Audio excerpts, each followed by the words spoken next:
Major funding for KPBS Evening Edition has been made possible in part by Bill Howe Family of Companies, providing San Diego with plumbing, heating, air, restoration, and flood services for over 45 years. Call 1-800-BILL-HOWE or visit billhowe.com.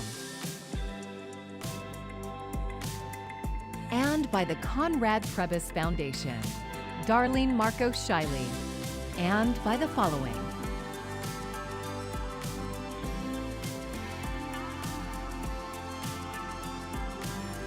And by viewers like you. Thank you.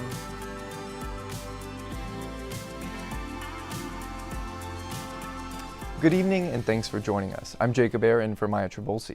Volunteers who monitor immigration enforcement responded to an arrest in Cardiff this morning. They told KPBS reporter Gustavo Solis that the arrest happened within a few minutes, and it's an example of how federal immigration agents operate in North County. Abandoned cars have become a symbol of immigration enforcement in the region, and that's exactly what volunteers in Cardiff found Friday morning. Fortunately, they didn't smash the window. A lot of times you find the cars, sometimes engines running, glass in the street. The volunteer asked KPBS to withhold his name and alter his voice. He's been confronted by federal agents in the past and is worried about retaliation. Federal agents arrested two brothers who have worked in construction for nearly 2 decades, one of the co-workers told KPBS. ICE did not immediately respond to questions. The volunteer says this is what enforcement looks like in San Diego, not flashy raids like Minneapolis or Los Angeles. We're so spread out compared to some of the dense urban environments where this happens that they're able to do it like today, very quietly, very fast. Some of the neighbors didn't even know this happened and they're 10 feet away. But enforcement is constant in the region. ICE agents have arrested more than 10,000 people in San Diego and Imperial counties since the start of last year. Gustavo Solis, KPBS News. Well, overnight temperatures on the warmer side still. We're pushing 70 here, and the humidity, it's here too. It's all that monsoonal moisture. As we head into the weekend, some changes with our temperatures, but the monsoonal moisture, it's not really going anywhere. I'll break down exactly what to expect, and we'll take a look at next week coming up. A big party is about to get started in Hillcrest. San Diego Pride is happening all weekend long. KPBS reporter John Carroll is live from the heart of Hillcrest. John, what are you seeing out there? Well, Jacob, it's early going at this point. I am in the parking lot of the old Rite Aid store here at 5th and Robinson, and folks are just starting to trickle in. They're having a VIP party now in this 5 o'clock hour. Then at 6 o'clock, the action moves over here to the main stage where they are going to have the traditional Spirit of Stonewall rally, and they'll be giving out awards and stuff for that, of course, as they always do every year. And then a big block party starts here at 8 tonight. But to talk about what's coming up more, I'm joined. Oh, look, she's standing just where I asked her to stand. Jocelyn Hatfield from San Diego Pride. She's the Director of Marketing and Communications. Jocelyn, thanks for joining us. Tell me why. I know this party is normally held over in what we're going to have being called the Promenade, Pride Promenade, but it's still under construction, so this is the next choice, right? This is. It's a great community space. We've worked really closely with our partners at the Brass Rail, who've been amazing to us to help come up with this solution for the community this year to celebrate the Spirit of Stonewall Rally. Now, one thing that everybody says every year is that Pride will be bigger and better than ever, so I'm sure it's no different this year. Absolutely. We're expecting record crowds again this year. It's going to be beautiful weather. The parade is the biggest single civic event for the city of San Diego annually. We're expecting 250,000 people to come out for that.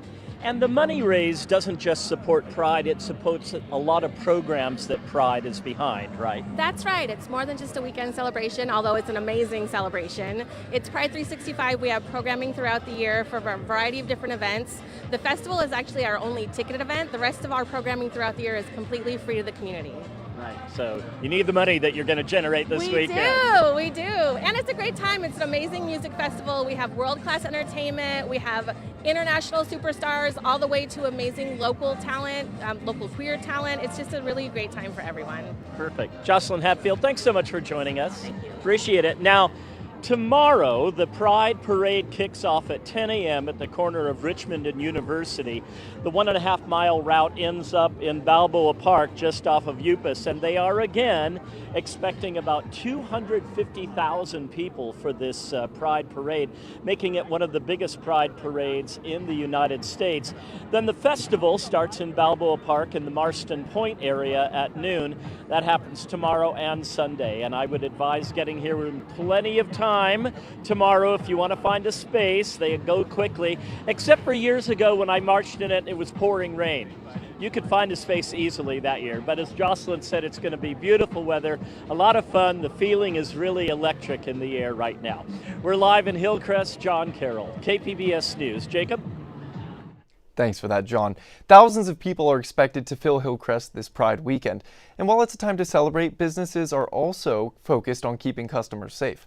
From extra security to more staff on hand, many are taking additional steps to prepare for one of San Diego's biggest events of the year.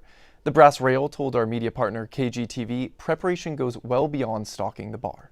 Our staff, we've hired a lot of security. Also that we have a really good connection with the police department and the chief.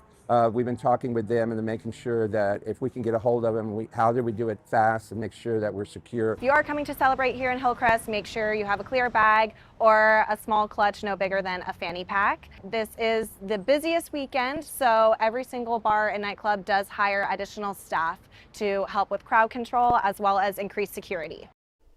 The San Diego Police Department has warned that these gatherings could increase the risk of theft or crimes against people. They're asking those celebrating to be aware. A new state appellate court ruling could give agencies a lot more time to respond to public records requests. In this week's Why It Matters segment, Voice of San Diego's Scott Lewis explains.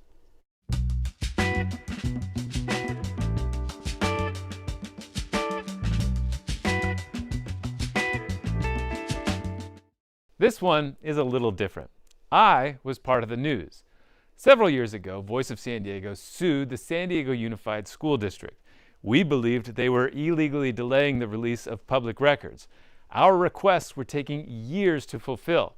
The law requires that agencies make public records, quote, promptly available. And we said that should mean days or weeks, not months or years. We lost, and we appealed to the State Court of Appeal. The court ruled against us as well. The court listed a number of factors an agency may cite for why it's taking so long. Losing was not that big of a deal. I still think we were right, but it was a so-called unpublished decision, and that means, thankfully, it would not set any precedent. But after we lost, something happened. Other public agencies asked the court to publish the decision, and the court agreed. Now, that has set a new precedent that agencies are already citing about why they are going to delay producing records. We've asked the California Supreme Court to depublish the opinion, and it's one of the many things that justices may consider next session.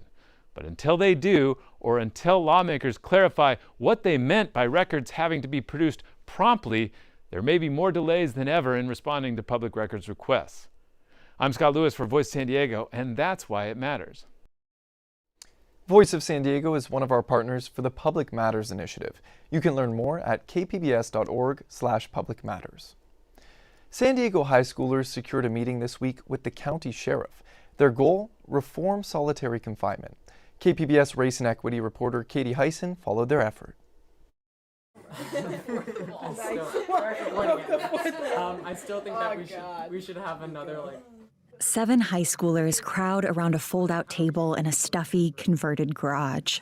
It's summer, but their laptops are out. And so the transitional program is just a systematic way to get people out of solitary and back into general population. They're discussing a policy proposal for Sheriff Kelly Martinez, reforms to solitary confinement. It's far from their goal of ending solitary, but it's a first step. Nikhil Pletner-Booker founded the group. He's 17. I won't get too into it for the sake of the privacy of my peers and my family, but needless to say, there's some personal connections. He says he's not the only team member personally impacted by the justice system, and some have had loved ones held in solitary confinement. While they can't change the whole system at once, solitary feels like something they can tackle. It is very specific, but it's also emblematic of a larger system which fails to address the root causes of why crime occurs in the first place. They started as a club at San Diego High School last year. They've already found more than 50 teenagers willing to give their free time to the cause. You kind of do what you have to do to bring your membership up, and what we found is like getting pizza is very helpful for our club. They formed a group independent of the school, Youth to End Solitary SD. He says being so young can sometimes work against them. We get the cliche like, oh, thank you so much for doing this, it's good for you young people doing this work, and it comes off nice, but at the same time it takes away from the seriousness that we bring to the conversation. But it can also work for them. Our youthfulness has been able to open some doors that haven't been available to other people. When we asked for people in the sheriff's department to get us a meeting with the sheriff, we specifically said, mention to her that, we're high schoolers. He says they've already met with California legislators and the Citizens Law Enforcement Review Board. But the sheriff is different. She might need more convincing to get on board. And getting a half hour of her time is a feat in itself. We've spoken to a lot of other not-for-profit organizations that are involved with criminal justice reform, and they've failed to get meetings with the sheriff. They built relationships within the office first. An assistant sheriff offered a tour of George Bailey Detention Facility. There, they came face-to-face with what they're trying to end. You see videos, you see photos of our research and when we watch documentaries and whatnot, but it was definitely different actually going to a wing. An ongoing lawsuit alleges little to no mental health treatment in the county's solitary units and almost no human contact. Sheriff's Office spokesperson David Collins declined to comment on pending litigation. He says 188 people are currently being held in administrative separation. That's their term for solitary. 50 have serious mental illness. Pletner Booker again. We actually saw inmates in the administrative separations units, isolated by themselves. And that physical proximity to them, was very, I'd say, moving for me, and I'd say a lot of the other team. He says it was difficult to see people in the cages meant for exercise. Solitary is meant to be secure housing for people considered a danger to themselves or others. Sheriff's Office policy says it shall not involve any other deprivation of privileges beyond what's necessary for safety. But the temporary security comes at a cost. The United Nations considers more than 15 consecutive days in solitary to be torture. In San Diego, 13 people have died in solitary since 2015, according to the Sheriff's Office. She's trying to tackle in custody deaths because it is a very prevalent issue, and we're trying to get her to realize that reforming solitary confinement is going to be needed. Their core asks for the sheriff were a 2-week cap on solitary, a transitional program between solitary and general population, and a list of violent offenses that warrant placement in solitary. Pletner Booker felt cautiously optimistic. On Wednesday, they walked through the doors of the sheriff's headquarters. 45 minutes later, they walked out. You ready to begin? Yes. It wasn't exactly what Pletner Booker hoped. I'd wanted for stronger commitments by the Sheriff's Office to implement parts of our proposal. Regardless, it wasn't a flat-out no, which is, for us, a success. Ashley Ordaz is their legislative director. There are certain times where, kids have ideas and they do go up to adults and they kind of get shut down, but we started this by going to each other instead of going to adults first. To other kids with ideas who want to make a difference, she says, just get a group of people, meet at a garage, and plan. I think that's the biggest thing. All you need is a little, some heart, some goals, and a little bit of joy. The students all say they'll keep pushing. Katie Heisen, KPBS News. Del Mar kicks off its 87th racing season today. Beyond the hats, fashion, and horses you can see, there's one constant fans can hear. KPBS North County reporter Alexander Wynn speaks to the man who brings the unmistakable sounds of racing season.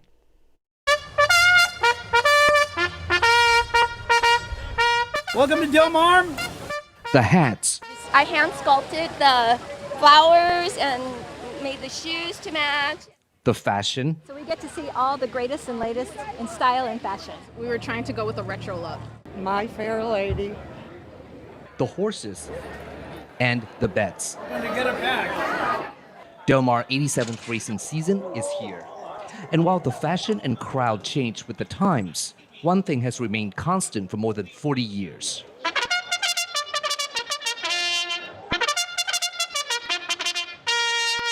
This is my 42nd opening day. Les Kepix is the official bugler at the Del Mar racetrack. When I first started in 1985, opening day, people all the way from one end of the tarmac right up to the rail. For 42 years, he's been entertaining thousands of fans and calling hundreds of horses to post. So that's the signal, and not bare arms, but the horses are going to do battle at the gate.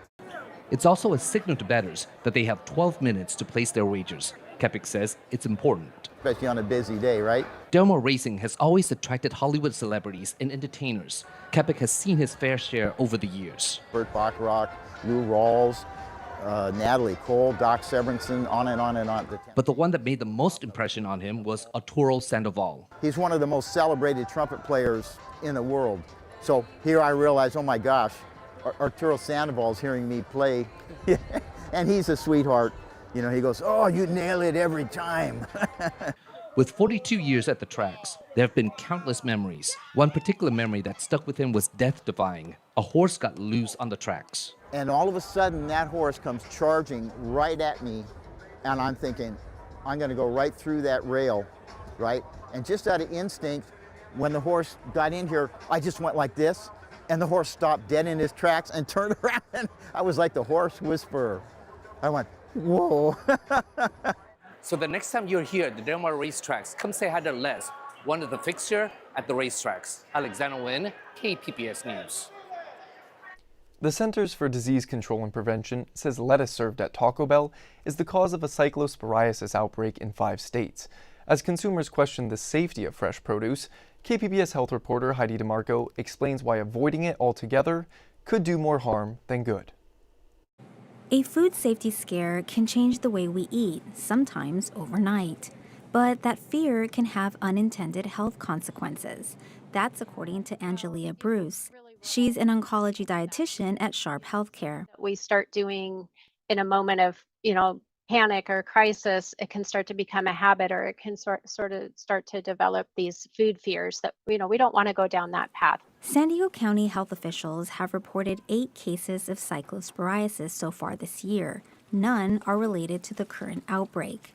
Bruce says even when food safety concerns arise, it's important not to lose sight of the health benefits of produce, especially fiber. Ironically, it supports our immune system. So it feeds those healthy bacteria in our intestines that those bacteria then produce compounds that support our immune system and make our immune system stronger. She says fruits and vegetables also provide phytonutrients that support overall health. Phytonutrients are these compounds that are in foods that have antioxidant properties, anti-inflammatory properties. Instead of avoiding produce altogether, Bruce says consumers should focus on washing your produce and your hands to minimize the risk. She says there's no need to use special products. We don't want you to use, soap or bleach or anything like that. Health officials say anyone with symptoms should contact a healthcare provider. For everyone else, Bruce says the goal is to be cautious, not fearful.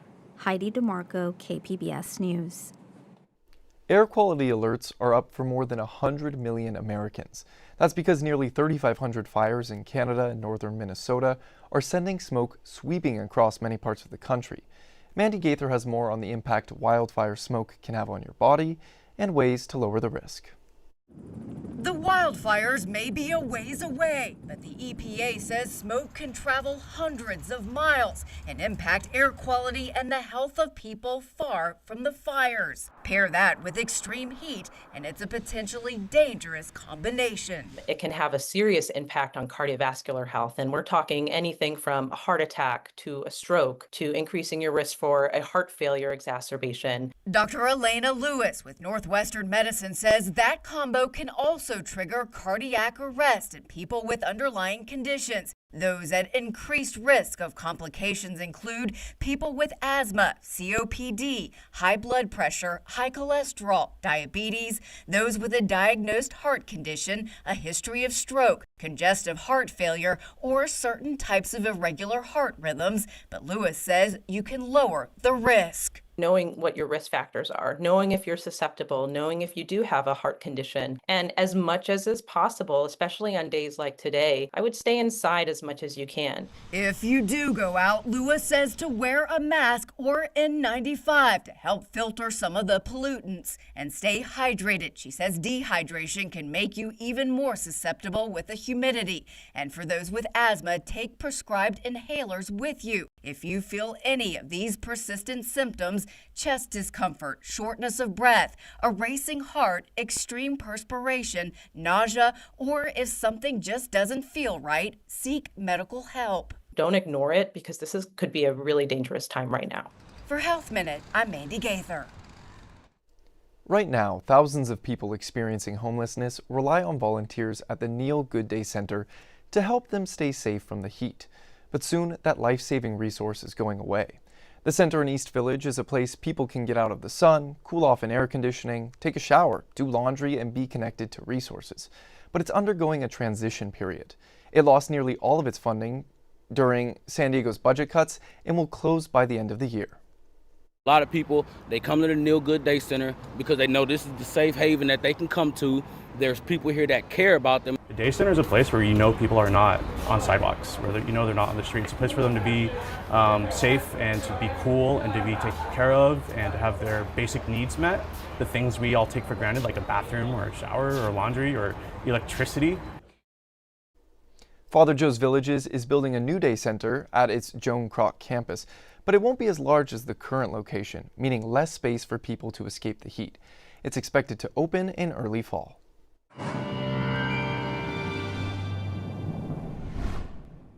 Well, today and even into tomorrow, we've been seeing temperatures around our historical averages, but we're about to warm back up a little bit. We also have pretty much daily rain and thunderstorm chances that we're going to be tracking. It's not huge chances, but it's enough that we need to talk about it, and we'll take a look ahead to next week. But let's start off with what to expect for tonight.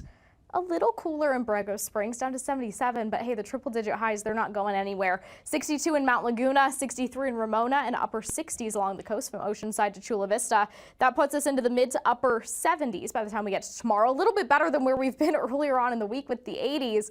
We're at 89 in Ramona, 104 in Borrego Springs, and low 70s for Mount Laguna. Here's the rain that I was talking about here. So very, very spotty, most of this up into our mountain and desert regions, but more of us have the clouds, even all the way to the coast at some points, more Friday night rather than Saturday for us here in far Southern California around San Diego. But just be prepared for especially that humidity. It comes and goes, the cloud cover especially, but pretty much daily we have those chances of rain, thunderstorms, and then of course for more of us, the cloud cover. Let's take a look at the next 5 days here. I mean, the clouds, they're not going anywhere. It's just how many clouds do we have? Humidity sticking with us, though we get some breaks at times where it's not quite as bad, times like Monday. Take a look at our temperatures though. 78 for your Saturday, and then we're trending up 81 by the time we get to our Wednesday. Further inland, well, we're pushing 90 by the time we get to Tuesday and Wednesday, but we're not quite there. Enjoy the 86 for your Saturday, and partly cloudy with plenty of sunshine. That's not bad overall. Into our mountain regions, low 70s. This is where daily maybe we have a shower or two. Just be prepared for a couple raindrops, maybe a rumble of thunder or two. It's something that we can't rule out. Into our desert region, well, I mean, like I said, the triple digits, they're not going anywhere. Our lows, though, they bounce around a bit. 80 Sunday, down to 76 by Tuesday. So that's where you might feel a little bit of change, a little bit of relief late at night or first thing into the morning. For KPBS News, I'm AccuWeather's Anna Azalian. The Pentagon released a fourth batch of newly declassified government files related to unidentified aerial phenomena, or UAPs. They offer fresh insights about mysterious sightings reported over the recent years. Maribel Gonzalez spoke to the astrophysicist leading a federal council, examining one of humanity's biggest questions. Are we alone in the universe? A U.S. Northern Command video shows a dark object flying over the Atlantic Ocean in 2020, resembling a, quote, large, somewhat deformed balloon. The footage is part of the Pentagon's latest release of unidentified aerial phenomena, known as UAPs. I hope that with the council that I established, we can actually assemble enough data to bring clarity to this subject. Astronomer Avi Loeb, appointed in June by President Donald Trump to lead the new UAP Science Advisory Council, is heading investigations into a topic that continues to draw both fascination and skepticism. There are two subjects that everyone in the US seems to be in agreement on, which is quite rare in politics. One is national security, and the second is, are we alone in the universe? This month's release includes dozens of photos, videos, and documents of unexplained matters. Loeb says the files don't prove extraterrestrial activity, but they don't rule it out. Even if 1 in a million of these objects happens to be not human-made, that would be the biggest discovery ever made in the history of science, because it will educate us that we have a neighbor from whom we might learn about new science, new technology. I'm Maribel Gonzalez reporting. Expect plenty of Comic-Con coverage in the days ahead. The pop culture event starts Wednesday night, but for KPBS, it starts on Monday. At 1 p.m., Beth Accomando and digital producer Leslie Gonzalez will co-host a live stream on the new KPBS Arts YouTube page. It's a casual, fun chat about this year's Comic-Con and what you'll see and hear from KPBS. And be sure to join us tonight for KPBS News This Week, where we revisit the most impactful and intriguing original reporting of the week. This Week airs every Friday at 8:30 here on KPBS. You can find tonight's stories on our website, kpbs.org. Thank you for joining us. I'm Jacob Ayer. Have a wonderful weekend. Major funding for KPBS Evening Edition has been made possible in part by Bill Howe Family of Companies, providing San Diego with plumbing, heating, air, restoration, and flood services for over 45 years. Call 1-800-BILL-HOWE or visit billhowe.com. And by the Conrad Prebys Foundation, Darlene Marcos Shiley, and by the following: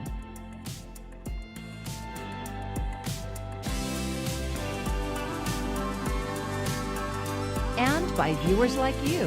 Thank you.